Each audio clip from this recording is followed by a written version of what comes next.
یہی وہ بات ہے جو ایک بہت بڑا سوال ہے. مثال کے طور پہ رام کمار صاحب اور ان کی بیوی سیتا صاحبہ جو ہیں ان کو اللہ تعالیٰ ہدایت دے دیتا ہے اور وہ مسلمان ہو جاتے ہیں. اب مسئلہ کیا ہے؟ آپ کا قانون یعنی سندھ اسمبلی کا یہ بل یہ کہتا ہے کہ ان کا 15 سال کا جو لڑکا ہے جس کا نام راجیش ہے وہ یہ چاہتا ہے کہ میں مسلمان ہو جاؤں، لیکن سندھ اسمبلی کا جو بل ہے وہ ان کو مسلمان نہیں ہونے دیتا. میرا سوال یہ ہے صاحب کہ وہ 15 سال کا بچہ جس کو اللہ تعالیٰ نے ہدایت دے دی ہے، جس کے دل میں اللہ کی طرف سے ہدایت ودیت کر دی گئی ہے، اگر آپ اس کو 3 سال تک اس کو اسٹے کرنا پڑے گا یا 2 سال تک یا جو بھی اس کی عمر ہے، تو اس کا مطلب یہ کہ اگر اس دوران وہ مر جاتا ہے تو بروز محشر جب وہ پیش ہوگا نا صاحب، تو وہ پیپلز پارٹی کے رہنماؤں کا گریبان پکڑ کے یہ کہے گا اللہ کی بارگاہ میں کہ یا اللہ میں تو مسلمان ہونا چاہتا تھا، لیکن سید مراد علی شاہ صاحب کی جو کیبنٹ تھی اس نے جو بل پیش کیا تھا اس بل کے مطابق مجھے مسلمان نہیں ہونے دیا گیا. اور دوسری بات سمجھ لیں آپ، اس بل کے اندر جو سب سے بڑا فلا ہے وہ کیا ہے کہ 18 سال سے اوپر کا شخص جو ہے جو کہ غیر مسلم ہے وہ اگر دین اسلام قبول کرنا چاہتا ہے تو آپ کو پتا ہے اس کے لیے معاملہ کیا ہے؟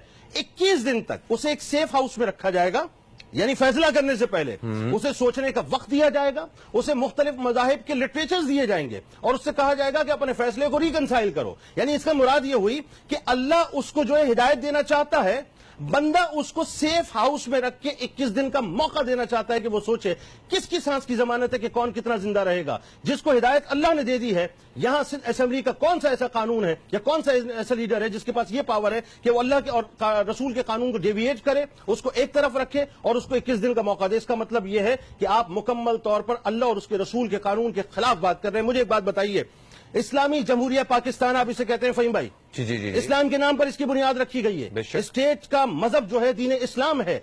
یہ کیسی عجیب سی بات ہے کہ پاکستان ایک اسلامی ملک ہے، اسلام کے ماننے والوں کی اسمبلی ہے، اسلام کے چاہنے والے اسمبلی کے اندر اکثریت میں بیٹھے ہیں، اسلام ہی کے ماننے والے مسلمانوں کے سامنے بل پیش ہوتا ہے اور اسلام ہی کے ماننے والے مسلمان جو ہیں اسلام کے خلاف اور مسلمانوں کے خلاف یعنی امر بالمعروف و نہی عن المنکر کے خلاف جو ہے وہ ایک بل پیش کرتے ہیں اور یہ کہتے ہیں کہ صاحب مسلمان جو ہے وہ سندھ کے اندر تبلیغ نہیں کر سکتا. میں ایک بات کہنا چاہتا ہوں، دیکھیں اقلیتوں کا جہاں تک تعلق ہے میں ان کے ساتھ ہوں، میں کھڑا ہوں ان کے ساتھ، جہاں جس فورم پہ میری ضرورت ہوگی میں کھڑا ہوں گا. میں مانتا ہوں کہ صاحب 1000 کے قریب بچیاں جو ہیں اسٹیٹسٹکس کے مطابق جبری طور پر اندرون سندھ کے اندر جو ہے وہ کنورٹ کی جاتی ہیں. یہ انتہائی سفاکانہ کام ہے، وحشیانہ کام ہے، درندگی ہے یہ بلکہ میں یوں کہوں کہ عقیدوں کے حوالے سے یہ دہشت گردی ہے بنیادی طور پہ. لیکن صاحب اس کا مطلب یہ نہیں ہے، یہ بات یہاں تک ٹھیک تھی کہ جبری طور پہ آپ کسی کو کنورٹ نہ کرائیں، لیکن بل رضا اگر کوئی شخص جو ہے وہ کنورٹ ہونا چاہتا ہے اسلامی جمہوریہ پاکستان میں وہ آپ اس کو نہیں کرنے دینا چاہتے. دوسری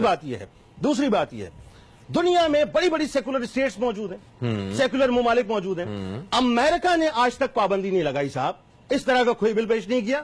وہاں تو فریڈم آف اسپیچ ہے. کیا وہاں جبرن مسلمان کیا جاتا ہے لوگوں کو یا جبرن ہونا نہ ہونا ایک الگ موضوع ہے، لیکن وہاں پر کم از کم قدغن بھی نہیں لگائی جاتی کہ آپ تبلیغ نہ کریں. ہاں صحیح. یعنی دیکھیں نا بات یہ ہے کہ بھارت کی ہم بات کرتے ہیں، کتنی بڑی سیکولر اسٹیٹ ہے، کتنا بڑا سیکولر ملک ہے، لیکن وہاں پر اس قسم کی کوئی قدغن نہیں ہے. لگی تو کہاں لگی؟ آگ اپنے ہی دامن میں اپنے ہی گھر پہ لگی. میرا ماننا یہ ہے، میرا کہنا یہ ہے صاحب، بلاول بھٹو زرداری صاحب، مراد علی شاہ صاحب، بہت مزے سے آپ دیوالی منانے کے لیے گئے تھے نا، جائیے ہندو برادری کو آپ سپورٹ کیجئے. ووٹوں کا معاملہ ہے نا، آپ کو ووٹ چاہیے، آپ ووٹوں کے لیے سارا کام کر رہے ہیں، آپ اور کچھ نہیں کر رہے. آپ کو ہندو برادری کی بنیادی طور پہ جو سپورٹ چاہیے، آپ نے دیوالی منائی، آپ نے جا کر وہاں پر آرتیاں جو ہیں وہ اتاری، آپ نے وہاں پہ جا کے پوجا پاٹ کی. میں یہ کہتا ہوں صاحب یہ کرنے کی بجائے اگر آپ ہندو برادری کے بنیادی مسائل کی طرف آ جاتے نا، وہ بہت اہم بات ہوتی فہیم بھائی. یعنی مجھے تکلیف ہوتی ہے یہ بات کہنے میں کہ یہ سیاسی طور پہ ایک گیمک ہے ویسٹرن ورلڈ کو خوش کرنے کے لیے. آپ ہندو برادری کے مسائل کو جا کر دیکھیے، عمر کوٹ میں، سکھر میں، لاڑکانہ میں، تھر میں، یعنی وہ پانی جو کہ جانوروں کو اور کتوں کو پلانے کا نہیں ہے وہ وہاں کی ہندو برادری پی رہی ہے. آپ نے کبھی ہندو برادری کو، ہماری ہندو برادری کو، پاکستان کی ہندو برادری کو کبھی آپ نے پینے کا صاف پانی وہاں پر دیا؟ کبھی آپ نے ان سے یہ پوچھا کہ تمہارے پاس کھانے کو ایک روٹی موجود ہے؟ ان کی حالات زندگی آپ نے بہتر نہیں کی. آپ کا مسئلہ یہ ہے کہ آپ کو ویسٹ کو خوش کرنا ہے، کیونکہ راجیش کمار صاحب جو کہ پاکستان مسلم لیگ نون کے قومی اسمبلی کے ممبر ہیں، انہوں نے ایک بات بڑی عجیب سی کہی جو مجھے بڑی عجیب لگی. کہنے لگے جی اس بل کے پیش ہونے کے بعد جو ہے پاکستان کا جو انتہا پسندی کا ایک لیبل پاکستان پر اور مسلمانوں پر لگا ہوا تھا وہ ختم ہو گیا ہے. اجے صاحب معذرت کے ساتھ ہم انتہا پسند نہیں ہیں، نہ ہمارے اوپر انتہا پسندی کا لیبل ہے. ہم تو محبت کرنے والے اور پیار کرنے والے لوگ ہیں. اگر آپ کو تاثر صحیح کرنا ہے تو جا کر اپنی برادری کے خدا کا واسطہ ان لوگوں کے لیے کام کیجئے جو بیچارے جانوروں سے بدتر زندگی وہاں پر گزار رہے ہیں. اور ایک بات مجھے اور بتائیے صاحب، فہیم بھائی، میں اور آپ، ہمارے پاس تو صاحب ایک ہی پیمانہ ہے. دوسری تیسری کوئی بات نہیں ہے. سرکار مدینہ صلی اللہ علیہ وآلہ وسلم کے ماننے والے ہیں, ان کے چاہنے والے ہیں نا. بے شک. رسول کے سامنے, رسول نے جب دنیا کے سامنے دین اسلام کی تبلیغ کی ہے تو بچوں میں سب سے پہلے لبیک کس نے فرمایا تھا؟ مولا کائنات مولا علی کرم اللہ وجہ الکریم نے. کیا سرکار نے مولا کائنات کو یہ فرمایا کہ علی 18 سال تک رک جانا؟ نہیں. حضرت عمیر بن ابی وقاص 16 برس کی عمر میں مسلمان ہوئے.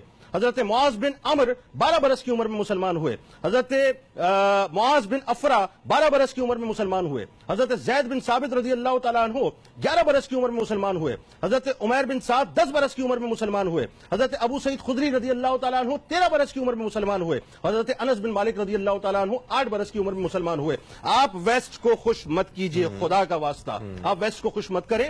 آپ اس بل کے حوالے سے کام کریں. آپ کو چاہیے تھا کہ آپ علماء کو شامل کرتے, آپ نے نہیں کیا. میں گزارش کروں علماء گا, نے کوئی فتویٰ وغیرہ دیا کوئی سوال؟ دیکھیے اس پہ ڈیبیٹ شروع ہو چکی ہے فہیم بھائی. پورے پاکستان میں یہ ڈیبیٹ ہوگی. اس کی وجہ یہ ہے کہ یہ امر بالمعروف و نہی عن المنکر کا معاملہ ہے. یہ اللہ اور اس کے رسول کے دین کی تبلیغ کا معاملہ ہے. آخری بات میں عرض کرنا چاہتا ہوں, آپ کو چاہیے تھا آپ علماء کو ساتھ لیتے. آپ جس برادری کو یا جس ویسٹرن ورلڈ کو خوش کرنا چاہتے ہیں, آپ مذاق مت کریں دین اسلام کے ساتھ. یہ آگ سے نہ کھیلیں, یہ آگ آپ کے دامن کو بھسم کر دے گی. پیپلز پارٹی نے بیسیکلی یہ پاکستان کی, میں جملہ کہنا چاہتا ہوں, پاکستان کی نظریاتی اساس کی بنیادوں کو ہلانے والی بات ہے. یہ آئین پاکستان, وہ آئین پاکستان جس کو بھٹو صاحب نے ترتیب دیا تھا. پیپلز پارٹی والے سمجھ لیں, آپ تو بنیادی طور پہ صاحب بھٹو صاحب کے مدار پہ آپ کیسے جائیں گے؟ جس آئین کو بھٹو صاحب نے ترتیب دیا ہے, آپ نے تو بنیادی طور پہ اسی کی دھجیاں بکھیرنے کی کوشش کی ہے. آخری بات, میں وفاقی شرعی عدالت سے گزارش کرنا چاہتا ہوں. بہت سو موٹوز ہم لیتے ہیں, یہ نکیل کھینچیں, بتائیے صاحب کہ ہندو برادری یا اقلیتی برادری کو مسلمان کیسے پروٹیکٹ کرتے ہیں. ایسے نہیں, ان کے خلاف آپریشن ضرور کریں جو جبری طور پر مسلمان کر رہے ہیں, لیکن ساتھ ساتھ اس بات کا تدارک ہونا چاہیے کہ یہ اسلامی جمہوریہ پاکستان اللہ اور اس کے رسول کے ماننے والوں کا ہے, جو اپنی دین کی تبلیغ بھی کریں گے اور ہر انداز سے اپنے پیغام کو بھی پہنچائیں گے.